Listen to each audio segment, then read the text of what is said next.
On a warm September morning in Jackson, Mississippi, a soft-spoken eighth grader named Marcus Reed quietly settled into his usual seat by the window of room 214. At 13, Marcus wasn't the kind of student who raised his hand or vied for attention. While others chatted and passed notes before class, Marcus stared out the window, lost in thought as the leaves outside danced gently in the breeze. He seemed distracted, maybe even disinterested, but that couldn't be further from the truth.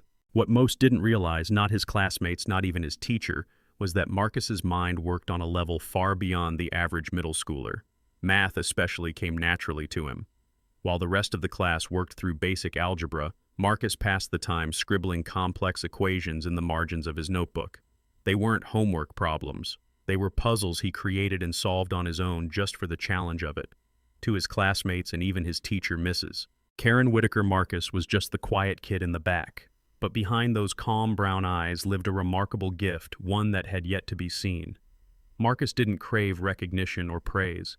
He only wanted space to think, to explore, and to understand the patterns that fascinated him. And soon enough, the world would begin to notice. The day everything changed started out like any other. Marcus Reed sat quietly in the back of the classroom, notebook open, but eyes fixed on the fluttering leaves outside.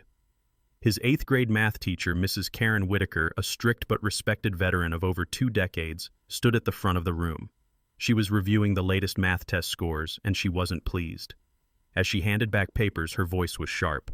"Some of you are just not taking this seriously," she said, pacing slowly across the front of the classroom. "If you don't understand basic algebra now, high school will eat you alive." When she reached Marcus's desk, she paused. His test bore a large red 100% across the top. No comment, just a tight-lipped glance, and she moved on. But something about Marcus's quiet confidence rubbed her the wrong way. Maybe it was his distant expression or the way he seemed to tune her out. Perhaps she mistook his calm for arrogance or laziness. Either way, she decided to put him on the spot. "Marcus Reed," she called suddenly. The boy looked up, startled. "Since you're so focused on the clouds, let's see how much you've been paying attention." She gestured toward the whiteboard and began writing a long, complicated equation, something well beyond what they'd covered. The classroom fell into an awkward silence, broken only by a few giggles and whispers. "Go ahead," she said, handing Marcus the marker with a challenge in her tone. "Solve it." Marcus stood slowly, his palms sweating. He could feel every pair of eyes watching him, some amused, others waiting for him to fail. As he approached the board, doubt crept in, but so did something else, resolve. This was what he loved.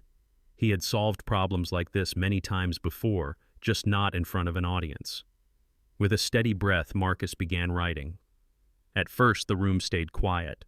A few students nudged each other, still expecting him to fumble. But then his steps began to take shape, clear, logical, and precise.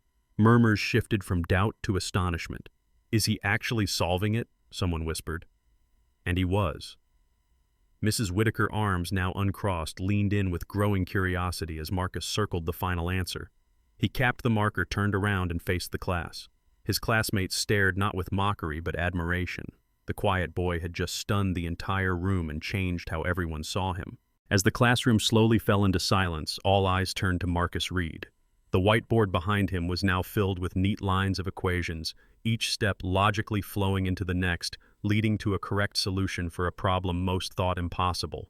Just moments earlier, he had been the quiet kid in the back, barely noticed, often mistaken for someone uninterested or disconnected. But now the room saw him differently. Mrs. Karen Whitaker, the seasoned math teacher who had challenged him to solve the equation, stood nearby, arms no longer crossed. Her sharp tone from earlier was gone. Instead, she stared at Marcus's work with something close to awe. She had expected him to freeze, maybe flounder. She had wanted to make a point about paying attention in class, but instead she had revealed something remarkable. "This is correct," she finally said, her voice quieter than usual. A few students clapped, first tentatively, then louder. Marcus blushed, unsure how to react. The applause was new to him, not because he didn't deserve it, but because he'd never allowed himself to stand out. Pride swelled in his chest, but so did uncertainty. Mrs. Whitaker turned back to the class. "What you just saw wasn't luck," she said. Marcus didn't just get the right answer. He understood the problem, took it apart, and explained it better than most adults could. For Marcus, those words meant more than any grade. After class, while the other students filed out, Mrs. Whitaker asked Marcus to stay. Her expression had softened. "I owe you an apology," she said gently. "I assumed your quiet meant you didn't care. But today, you proved me wrong." Marcus looked down at his notebook. "I just didn't think anyone would notice," he murmured. "Well," she replied, "it's time that changed." That afternoon, Marcus sat at his family's small kitchen table explaining the day to his parents. His mother's eyes welled with pride. His father placed a firm hand on his shoulder. "Son," he said, "this is just the beginning." And it was. For the first time, Marcus didn't feel like he had to hide his gift. He was no longer the boy in the background. He was ready to be seen and to see how far his talent could take him. The day after his unexpected breakthrough, Michael Harris walked into his math classroom at Jefferson Middle School feeling something he hadn't felt in a long time: confidence. Just 24 hours earlier, he was the quiet 8th grade boy who rarely raised his hand, preferring the safety of the back row. But today, as he entered room 112, students greeted him with nods, high fives, and even a few whispers of admiration. "Yo, Michael, that was unreal yesterday," one student said with a grin. Another added, "You're like a math wizard or something." Michael simply smiled, still adjusting to the attention. He took his usual seat near the window, but this time he wasn't trying to disappear. For the first time, he felt like he belonged not just in the classroom, but among his peers. Mrs. Evelyn Parker, the teacher who had challenged him the day before, entered the room with her usual brisk energy. But today there was something different in her demeanor. She glanced at Michael with a faint, proud smile. Throughout the lesson, she called on him more than once not to put him on the spot, but to give him space to shine. Each time, Michael responded with quiet confidence, earning nods of approval from classmates and even a rare excellent point from Mrs. Parker. After class, she asked him to stay behind. "Michael," she began, sitting on the edge of her desk, "you've got something rare, a real talent. I've been thinking about how we can help you grow." She explained that the school district offered an advanced math program designed for students just like him, kids who needed more of a challenge. It met after school twice a week. The program coordinator had already reviewed his work and was eager to bring him on board. Michael hesitated. The idea was exciting but scary too. "Do you really think I'm ready for that?" he asked. Mrs. Parker didn't hesitate. "You've already proven it. Now it's time to see where that talent can take you."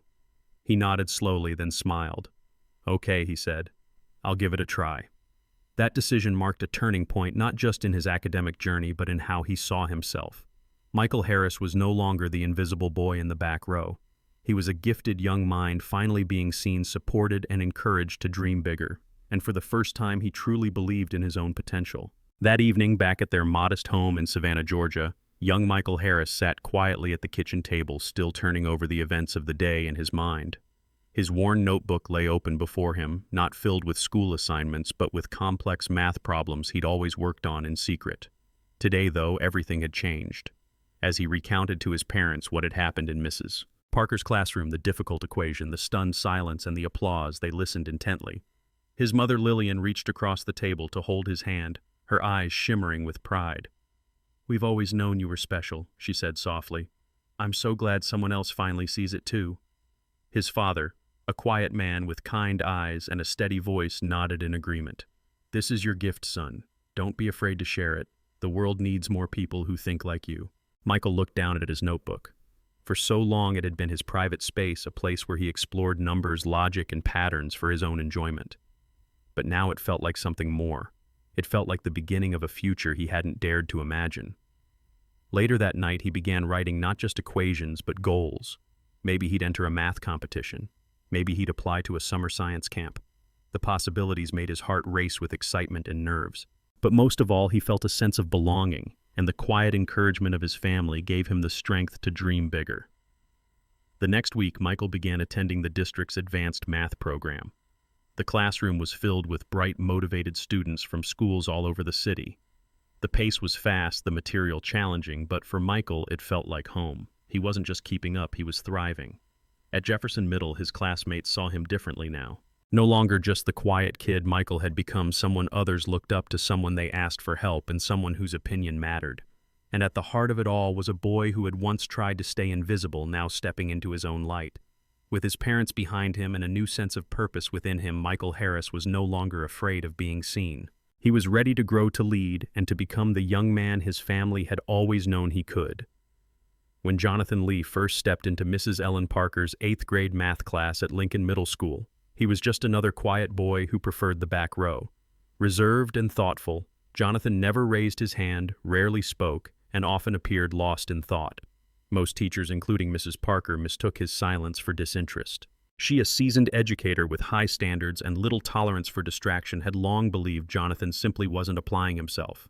That belief shattered the day Jonathan was called up to solve a complex equation on the whiteboard, one far beyond what the class had been taught. Mrs. Parker had intended it as a wake-up call, but what unfolded stunned her and the entire class. Jonathan approached the problem with calm confidence, solving it step by step with precision that left no room for doubt. The room had fallen silent, then erupted in applause. Even Mrs. Parker, so often stern, was left speechless. In the days that followed, something shifted, not just in Jonathan, but in the classroom itself. Students who had once overlooked him now asked for his help. They respected him. And Mrs. Parker began to see her students differently too. She realized that brilliance doesn't always announce itself loudly. Some gifts remain hidden until given the right moment to shine. Determined to do better, Mrs. Parker began reaching out more deliberately to her quieter students. She asked questions not just about math, but about their interests, their thoughts, and how they learned best. Her classroom, once defined by rigid expectations, began to feel warmer, more inclusive. Jonathan, meanwhile, started to open up. He joined the school's math club and even began tutoring classmates after school. His transformation inspired others, especially those who had once believed they didn't belong at the top of the class. Looking back, Mrs. Parker often referred to that day with the equation as a turning point, not just for Jonathan, but for her as a teacher. He reminded me, she once said at a school meeting, that sometimes the brightest minds speak the softest. It's our job to listen. For most of his school life, 13-year-old Michael Thompson had been content to stay in the background. Quiet and observant, he spent his days in the back row of Mrs. Linda Hawkins' math class at Jefferson Middle School in Columbus, Ohio. He rarely raised his hand, rarely made a sound, and in doing so, he remained nearly invisible. But behind that quiet demeanor was a brilliant mind, one that thrived on solving complex math puzzles in the margins of his notebook. That all changed one autumn afternoon when Mrs. Hawkins, frustrated with the class's poor test scores, called Michael to the front of the room. She'd assumed he wasn't paying attention, so she challenged him with a difficult equation, one that no eighth grader was expected to solve. But to everyone's surprise, Michael calmly picked up the marker and step by step broke the problem down with astonishing clarity. His classmates watched in stunned silence. Mrs. Hawkins's skepticism melted into admiration. That moment of revelation opened a new path for Michael. No longer just the quiet kid in the back, he began to be seen, and more importantly, he began to believe in himself. Mrs. Hawkins, realizing she had underestimated him, apologized and encouraged him to explore opportunities beyond the classroom. She introduced him to an advanced district math program and even connected him with local academic competitions. Michael hesitated at first. The thought of stepping into unfamiliar territory made him nervous. But he remembered that moment at the whiteboard, the confidence, the respect, the realization that he could do more. With the support of his parents and teacher, he took the leap. He joined the program, met other students who shared his passion, and found a community where he truly belonged. His self-doubt slowly gave way to a growing sense of purpose. At home, he started writing not just equations in his notebook, but goals and dreams of becoming a mathematician, or even a teacher himself one day. Michael's story became a quiet inspiration for his peers and teachers alike. What began as a classroom challenge turned into a journey of discovery for him and for those who almost missed seeing the brilliance behind the silence. Mrs. Linda Hawkins had been teaching middle school math for over 20 years. She was known for her high standards, sharp wit, and no-nonsense attitude. She believed she could read her students like open books, spot who was trying, who was slacking, and who simply didn't care. So when Michael Thompson, a quiet, daydreaming 13-year-old, spent most of her class staring out the window, she assumed the worst. He seemed uninterested, detached, perhaps even lazy, and in her eyes that meant he wasn't trying. But that belief unraveled one fall afternoon. Frustrated with low test scores, Mrs. Hawkins challenged Michael in front of the whole class with a complex equation, one far beyond the 8th grade level. Her intent wasn't cruel. She truly thought he hadn't been paying attention. What she didn't expect was for him to solve the problem step by step with poise and precision. As the numbers unfolded on the whiteboard and whispers turned to wide-eyed awe, Linda saw something she hadn't seen before, not defiance or apathy, but brilliance. It was a humbling moment. One that made her question more than just her assumptions about Michael. It made her rethink how she viewed quiet students, the ones who didn't speak up, but might be harboring exceptional talents just beneath the surface. After class, she asked Michael to stay behind. For the first time, she apologized. Not because she had been harsh, but because she had been blind. From that day forward, Mrs. Hawkins became a different kind of teacher. She began engaging with her quieter students more intentionally, asking open-ended questions, watching more carefully for hidden sparks. She encouraged students to take academic risks, to speak up even when uncertain, and she offered support to those who once might have slipped through the cracks. Michael's display of genius didn't just open doors for himself. It opened Mrs. Hawkins's eyes to the importance of seeing the whole student, not just the surface behavior. His quiet triumph reminded her why she became a teacher in the first place, not just to deliver lessons, but to recognize potential even when it's hidden in the back row. That evening, as the sun dipped behind the rooftops of their modest suburban home, 13-year-old Elijah Brooks sat quietly at the kitchen table, his pencil poised above a fresh page in his worn spiral notebook. The house was peaceful, his mother folding laundry nearby, his father reading the paper, but Elijah's mind was racing.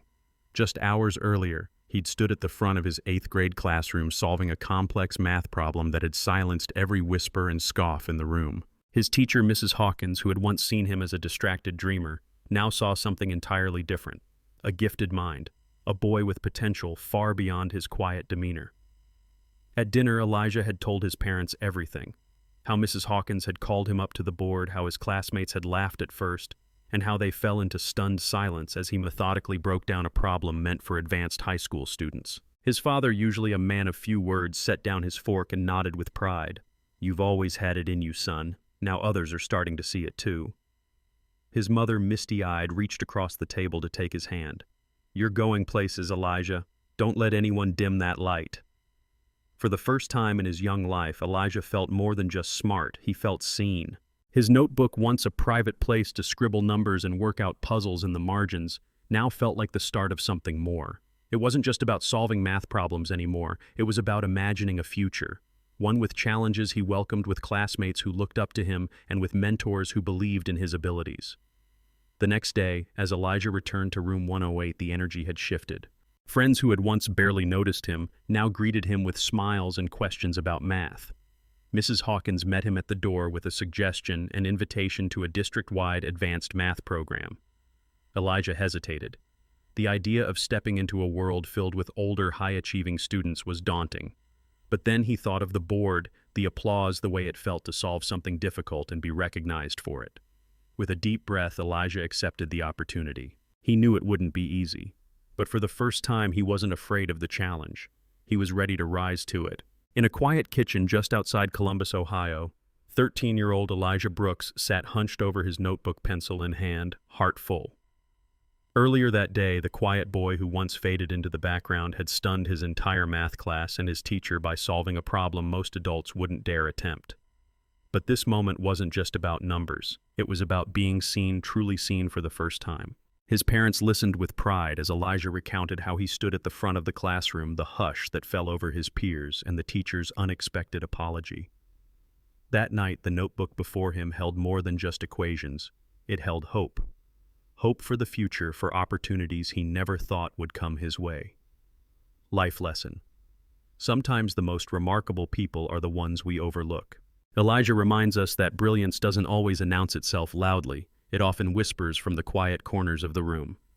And when we take the time to notice, to encourage, and to believe in someone's potential, we may just witness something extraordinary. Has someone in your life surprised you with a hidden talent? Or have you ever been underestimated like Elijah? Share your story in the comments. We'd love to hear from you. If this story moved you, please like and subscribe to our channel for more heartwarming stories that celebrate everyday courage and quiet genius.